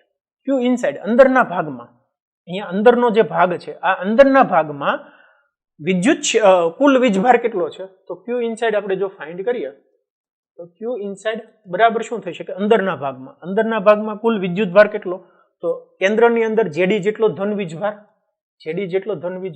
માઇનસ અહીંયા ઋણ વીજભાર, આ જે બાકીનો એટલો પોર્શન છે આટલા પોર્શનની અંદર ઋણ વીજભાર હશે તો માઇનસ q ડેશ કહીજો ઋણ વીજભાર. તો કેટલો થશે? જેડી અને આ ઋણ વીજભાર કેટલો થશે? તો કદ ઘનતા ઉપરથી મળી જાય. કદ ઘનતા રો કેટલી છે? કદ ઘનતા રો થશે માઇનસ જેડી ના છેદમાં 4/3 પાઈ r ક્યુબ. અને એટલા કદની અંદર કુલ વીજભાર કેટલો હશે? એટલા કદની અંદર કુલ વીજભાર કેટલો હશે? ઋણ વીજભારની માઇનસ નિશાની ઓલરેડી મૂકી દીધી છે. તો rho multiply by 4/3 pi r cube, pi small r ની 3 ઘાત. ખ્યાલ આવે છે? એટલી કદ ઘનતા. રો બરાબર શું થાય? q ના છેદમાં v. તો q વીજભાર કેટલો છે? Rho multiply by v. Rho કરી નાખો, મલ્ટીપ્લાય બાય v કરી નાખે 4/3 પાઈ r ક્યુબ, કેમ કે સ્મોલ r ક્યુબ આવશે. એટલું કદ છે, કદની અંદર કુલ વીજભાર કેટલો? તો rho multiply by 4/3 pi r cube. તો ઇઝ ઇક્વલ ટુ જોવા જઈએ તો જેડી માઇનસ રો. રો બરાબર કેટલા છે? જેડી divide by 4/3 pi r cube. અહીંયા માઇનસ નિશાની ઓલરેડી અહીંયા આપણે કન્સિડર કરી દીધી છે, બરાબર, એટલું બાદ કરવાનું છે, ઋણ વીજભાર છે. મલ્ટીપ્લાય બાય 4/3 સ્મોલ r ની 3 ઘાત, મલ્ટીપ્લાય બાય 4/3 સ્મોલ r ની 3 ઘાત. 4/3 પાઈ ઉડી ગયા, r ની 3 ઘાતના છેદમાં r ની 3 ઘાત, અને jd કોમન લઈ લીધા, તો 1 માઇનસ r ની 3 ઘાતના છેદમાં કેપિટલ R ની 3 ઘાત, એટલું હશે ઇનસાઇડ વીજભાર. તો એ કિંમત મૂકી દો એટલે તમને ઇલેક્ટ્રિક ફિલ્ડ મળી જશે. E is equal two Q inside JD ના છેદમાં બ્રેકેટમાં 1 માઇનસ r ની 3 ઘાતના છેદમાં કેપિટલ R ની 3 ઘાત છેદમાં એપ્સાઇલોન નોટ, અને અહીંયા આવશે 4 પાઈ r સ્ક્વેર, અહીંયા છેદમાં વી આવ્યા, તો ઇઝ ઇક્વલ ટુ કેટલા થાય? જો 4 pi epsilon naught 1/4 pi epsilon naught બરાબર કે મૂકી શકાય, તો કે ZE r સ્ક્વેર ને અહીંયા છેદમાં લઈ જાઓ, કે ZE divide by r square મૂકો, અહીંયા 1 માઇનસ r ની 3 ઘાતના છેદમાં r ની 3 ઘાત મૂકી શકાય, છેદમાં લઈ જાવ તો ઠીક છે, ન લઈ જાવ તો ચાલે, પણ આ તમારું ઇલેક્ટ્રિક ફિલ્ડ આન્સર થઈ ગયો. એટલું હશે ઇલેક્ટ્રિક ફિલ્ડ, એટલું ઇલેક્ટ્રિક ફિલ્ડ હશે કોઈ પણ સપાટી, કે ZD divide by r square 1 minus r ની 3 ઘાતના છેદમાં r નો 3 ઘાત. એટલું સમજાઈ ગયું સ્ટુડન્ટ? ચાલો નેક્સ્ટ ફાઇન્ડ કરીએ Q પોઈન્ટ આગળ. Q પોઈન્ટ આગળ કેટલું ઇલેક્ટ્રિક ફિલ્ડ હશે એટલામાં આન્સર આવી જશે. Q પોઈન્ટ આગળ કેટલું ઇલેક્ટ્રિક ફિલ્ડ હશે? તો Q પોઈન્ટ આગળ આપણે શું કરીએ, અહીંયા એક ગૌસિયન સપાટી લઈ લો, ગૌસિયન પૃષ્ઠ લઈ લો, તો ગૌસિયન pૃષ્ઠ સાથે સંકળાયેલ flux phi is equal to E into A is equal to Q inside divided by epsilon naught, Q inside divided by epsilon naught. Q inside વીજભાર કેટલો કુલ? 0, કેન્દ્રની અંદર ધન વીજભાર, અહીંયા ઋણ વીજભાર, બેનો સરવાળો કરો JD પ્લસ JD, તો કેવો થઈ ગયો? 0 થઈ ગયો, તો 0 ડિવાઇડ બાય એપ્સિલોન નોટ. તો એરિયા તો 0 નથી એટલે ઇલેક્ટ્રિક ફિલ્ડ 0 હોય. તો બહારના ભાગમાં વિદ્યુત ક્ષેત્ર કેવું હોય છે? 0 હશે, અને અંદરના ભાગમાં વિદ્યુત ક્ષેત્ર આ પ્રમાણે ચેન્જ થતું હશે, કે JD divide by r square બ્રેકેટની અંદર 1 માઇનસ r ની 3 ઘાત છેદમાં r નો કેપિટલ R ની 3 ઘાત. ગુણવો હોય તો ગુણી શકાય, ન ગુણો તો ચાલે, પણ આ ફાઇનલ આન્સર છે. એટલું સમજાઈ ગયું સ્ટુડન્ટ? તો આવી રીતે સ્ટુડન્ટ તમે કોઈ પણ ક્વેશ્ચનના આન્સર્સ આપી શકો છો. અને અહીંયા સ્ટુડન્ટ આપણા જે ઉદાહરણના પ્રશ્નો છે કે ઉદાહરણના પ્રશ્નો પૂરા થાય છે. જો તમે સ્ટુડન્ટ બ્રો સાથે પેડ કોર્સની અંદર એનરોલ થવા માંગતા હોય તો અમારી student bro for NEET JEE application download કરો. જો તમે ધોરણ 11 ની અંદર છો તો તમે પ્રારંભ બેચમાં એનરોલ કરી શકો છો. જો જસ્ટ 11th માં એન્ટર થયા છો ને 11-12 2 વર્ષના કમ્બાઇન્ડ કોર્સ માટે અમારી સાથે જોઈન થવા માંગતા હોય તો બ્રહ્માસ્ત્ર સિરીઝ છે 2 યરની વેલિડિટી સાથે. અને જો તમે ઓનલી 12th બોર્ડ અને ગુજસેટ કરવા માંગો છો, તો એમના માટે કર્તવ્ય બેચ છે, અને 11th અને 12th ની લક્ષ્ય બેચ છે. નીટ અને જેઈ ની પ્રિપરેશન આવી જાય 1 યરની વેલિડિટી માટે. અને જો તમે અમારા કોર્સની અંદર એનરોલ કરો છો તો તમને પર્સનલ મેન્ટરશિપ પ્રોવાઈડ કરવામાં આવશે.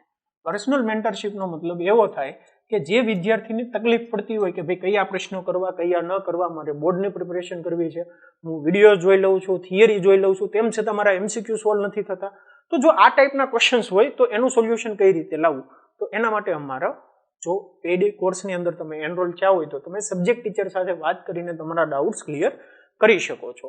ઓકે, તો થેન્ક યુ સો મચ. જો વિડીયો સારો લાગ્યો હોય તો તમારા ફ્રેન્ડ સાથે શેર કરવાનું ભૂલતા નહીં, અને આ વિડીયોને લાઇક કરવાનું ભૂલતા નહીં. ચેનલ ઉપર નવા છો, જો ચેનલને હજી સુધી સબસ્ક્રાઇબ નથી કરી તો સૌથી પહેલા તો ચેનલને સબસ્ક્રાઇબ કરી દો.